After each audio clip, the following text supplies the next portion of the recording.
Abraham जो परमेश्वर सहित चलिले अब्राहम को प्रभु महान कले, आईब को प्रभु महान कले, दाऊद को प्रभु महान, जोसेफ को परमेश्वर महान कले, दानियल को परमेश्वर महान कले, एस्टर को परमेश्वर महान कले, एज्रा को परमेश्वर महान कले। कौन पाई ए लोक मान को जीवन गोटे विषय थिला, एमाने प्रभुंकर मुख खोजुथिले, प्रभुंकर उपस्थिति खोजुथिले। सदरक मोशक अबेदन को नियारे पका गला, काहे कि समाने पहुंची गले, प्रभुंकर वाक्य समान को हृदय रे थिला। जेतले समान को विरुद्ध रे गोटे नियम पड़ा गला, माने प्रतिमा को प्रणाम करिया पड़िबो।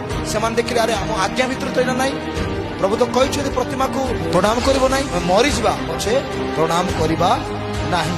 तार अर्थ प्रभुकर व्यवस्था समान को हृदय ढिला मोर।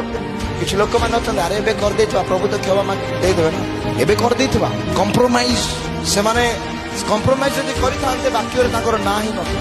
बुझी होछ मोर प्रिय माने किछ गुडे विश्व प्रभु आपन जीवन में करिया पे जाउछ। तेनु कर ईश्वरकर वाक्य को आपण हृदयर सहित ग्रहण करो। केमती हेबा आमे मोर प्रिय माने आमे प्रार्थना पई लड़ाई करबार आवश्यक, वाक्य पई लड़ाई करबार आवश्यक अछि। प्रभु को यह परिवार अछि, प्रभु तुम मते किछि गुडे सिखाओ, मते किछि गुडे कुह। जेतेबेले प्रभु आपन को कथा कहिबे ए पृथ्वी रे आपण साधारण व्यक्ति हेबे नै मोर प्रिय माने।